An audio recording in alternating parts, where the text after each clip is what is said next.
That is computer aided learning. CAL in third one is on line education.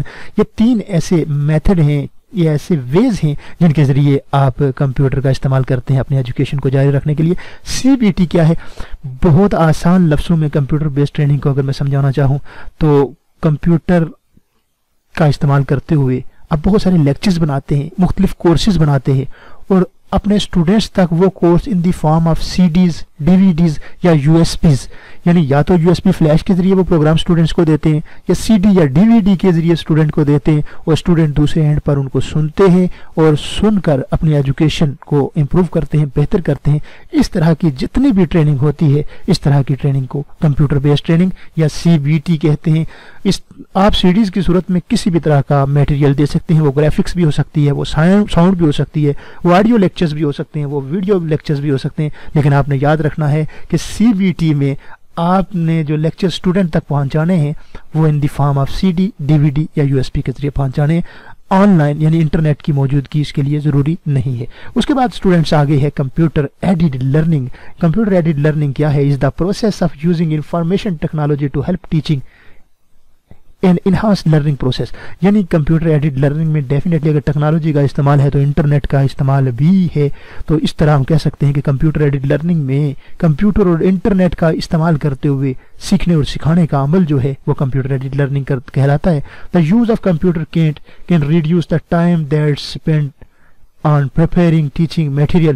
تو یہ کہا جا رہا ہے کہ ٹیچر کے لیے اگر کمپیوٹر ایڈڈ لرننگ کا استعمال دیکھا جائے تو اس میں سب سے بڑا فائدہ یہ ہے کہ ٹیچر جو لیکچر کو مینولی طریقے سے تیار کرنے میں وقت صرف کرتا ہے, وقت لگاتا ہے, وہ کمپیوٹر ایڈڈ لرننگ کے ذریعے اس کو ریڈیوس ہو جاتا ہے, وہ کم ہو جاتا ہے, کیونکہ کمپیوٹر کے استعمال سے وہ یوٹیوب کے ذریعے اپنی تیاری کر سکتا ہے, وہ مختلف ویب سائٹ سے اپنے جو کوسچن وہ پڑھانے والے ہوتے ہیں, اسٹوڈنٹ کو سکھانے والے ہوتے ہیں, وہ ان کی تیاری کر سکتا ہے. تو اس طرح ٹیچرز کو بھی کمپیوٹر ایڈڈ لرننگ جو ہے یہ فائدہ دیتی ہے, اس کے ٹائم کو بچاتی ہے. It can reduce the administrative load of teaching and research.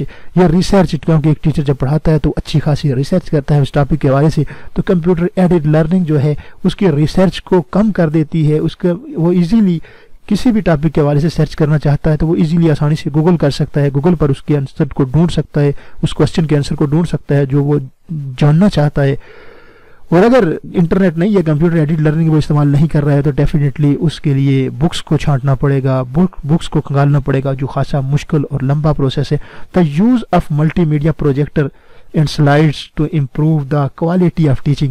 تو جس طرح آپ سلائڈس پر یہ سارا کچھ دیکھ رہے ہیں اس سلائڈ پر, تو کمپیوٹر کے ذریعے اور کمپیوٹر ایڈڈ لرننگ کے ذریعے آپ ان سلائڈ کا استعمال کر کے اسٹوڈنٹ کو مؤثر اور بہتر انداز سے سکھا سکتے ہیں. کمپیوٹر سے جڑی ٹیکنالوجیز کا استعمال کر کے آپ اسٹوڈنٹس کو بہتر اور اچھے انداز سے سمجھا سکتے ہیں.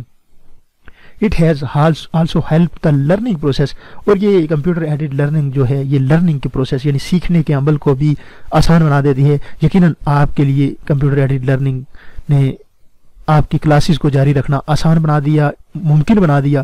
اور اگر آپ کے پاس انٹرنیٹ اور کمپیوٹر ہے تو یہ کمپیوٹر ایڈڈ لرننگ کی بہترین مثال ہے. اگر آپ کے پاس انٹرنیٹ نہیں ہے, آپ یہ سارے لیکچر USB کے ذریعے لے کر اپنے سسٹم کے اندر انسٹال کر کے سن رہے ہیں, تو یہ آپ کے لیے CBT ہے, کمپیوٹر بیسڈ ٹریننگ ہے, کمپیوٹر ایڈڈ لرننگ نہیں ہے. اسٹوڈنٹ اس کے بعد ہے آن لائن ایجوکیشن. تو online education, online سے مراد یہ ہوتا ہے کہ بیک وقت جب دو فریق ایک ہی وقت میں کمپیوٹر کا استعمال کر رہے ہوں تو وہ آن لائن ہوتے ہیں. جس طرح آپ عموماً دیکھتے بھی ہیں کہ واٹس ایپ میں آن لائن اسی صورت میں آدمی نظر آتا ہے جب دونوں لوگ ایک ہی وقت میں کمپیوٹر کا یا موبائل کا استعمال کر رہے ہوں تو وہ آن لائن ہوتے ہیں. آن لائن ایجوکیشن بھی ایک ایسی ہی ایجوکیشن ہے جس میں اسٹوڈنٹس اور ٹیچر ایک ہی وقت میں کسی جگہ پر موجود ہوں اور وہ ورچولی ایک دوسرے کے ساتھ اٹیچڈ ہوں, فزیکلی نہیں بلکہ ورچولی, یعنی کوئی فزیکل کنیکشن نہ ہو لیکن وہ ہوں ایک ہی وقت میں ایک دوسرے کے ساتھ. تو اس سسٹم کو آپ آن لائن ایجوکیشن کہتے ہیں. اور بہت ساری ایسی ویب سائٹس موجود ہیں آج جو آن لائن سسٹم پرووائڈ کرتی ہیں, آن لائن ایجوکیشن پرووائڈ کرتی ہیں, جس میں ٹیچر ایک اینڈ پر اسکائپ کے ذریعے بیٹھا اسٹوڈنٹس کو نظر آ رہا ہوتا ہے اور اسٹوڈنٹس دوسرے اینڈ پر بیٹھا اس ٹیچر کو دیکھ رہا ہوتا ہے اور اسے پڑھ رہا ہوتا ہے اور آمنے سامنے کوسچننگ ہو رہی ہوتی ہے. وہ آن لائن ایجوکیشن کہلاتی ہے. جبکہ اگر یہ جو ہماری ایجوکیشن ہے یہ کمپیوٹر ایڈڈ لرننگ ہے, یہ کمپیوٹر آن لائن ایجوکیشن نہیں ہے, کیونکہ اس میں ٹیچر اور اسٹوڈنٹ آمنے سامنے نہیں ہے. اس کو CBT بھی کسی لحاظ سے کہا جا سکتا ہے کیونکہ کچھ student lecture in the form of USBs دیتے ہیں. تو یہ CBT اور CAL ہے, آن لائن ایجوکیشن نہیں ہے. کمپیوٹر کا استعمال ضرور ہو رہا ہے, ٹیکنالوجی کا استعمال ضرور ہو رہا ہے, لیکن کبھی کبھار آن لائن ضرور ہو جاتے ہیں. جب واٹس ایپ پر اسٹوڈنٹس اور ٹیچر بیک وقت موجود ہوتے ہیں تو وہ آن لائن ہوتے ہیں. یوٹیوب پر لیکچر اگر اپلوڈیڈ آپ سن رہے ہیں, ٹیچر وہاں ساتھ موجود ہے, وہ آپ کے کوشچن کو ساتھ ساتھ ڈیل بھی کر رہے ہیں, تو اس کو ہم کسی طرح سے آن لائن کہہ سکتے ہیں, لیکن وہ 100% آن لائن اسے نہیں کہا جا سکتا. تو اسٹوڈنٹس اس طرح آج ہم نے بات کی کہ کمپیوٹرز کا ٹیچنگ کے شعبے کے اندر کیا استعمال ہے, تدریس کے شعبے کے اندر پڑھنے اور پڑھانے, ٹیچنگ اینڈ لرننگ کے شعبے کے اندر کیا استعمال ہے. اس کے بعد اسٹوڈنٹس 2 چیزیں میں نے ایکسٹرا لکھی ہیں, یہ آپ کی بک میں مینشن نہیں تھی لیکن آپ کے ٹاپک سے ریلیٹڈ ضرور ہیں. That is distance learning and on line examination. Distance learning جس کو آپ فاصلاتی تعلیم بھی کہتے ہیں, علامہ اقبال اوپن یونیورسٹی ایک اس کی بہترین اگزامپل ہے, جس میں اسٹوڈنٹس اور ٹیچر 2 مختلف جگہوں پر بیٹھے ہوتے ہیں اور ان کی تعلیم کا جو عمل ہوتا ہے وہ خط و کتابت کے ذریعے جاری رہتا ہے. اس تمام سسٹم کو ڈسٹینس لرننگ کہتے ہیں.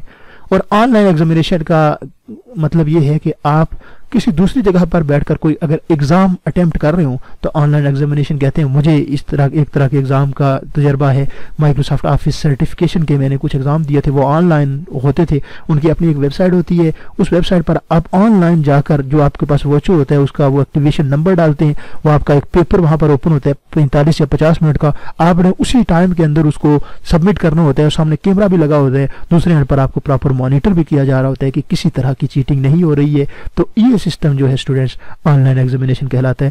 تو اس طرح اسٹوڈنٹس آج ہم نے بات کی کہ کمپیوٹر ایجوکیشن کے شعبے میں کس طرح استعمال ہو رہا ہے. ہوپ فلی آج کے اس لیسن سے, اس لیکچر سے آپ کو ضرور فائدہ ہوگا. کسی طرح کا کوشچن, کوئی سوال ہے تو ضرور پوچھیے گا. جہاں پر یہ لیکچر سن رہے ہیں اس چینل کو ریکویسٹ کر رہا ہوں آپ تمام اسٹوڈنٹس کو ضرور سبسکرائب کیجیے گا, اور کمنٹس کی صورت میں اپنے رائے ضرور دیجیے گا. اپنا بہت سارا خیال رکھیے گا. اللہ آپ کا حامی ناصر ہو.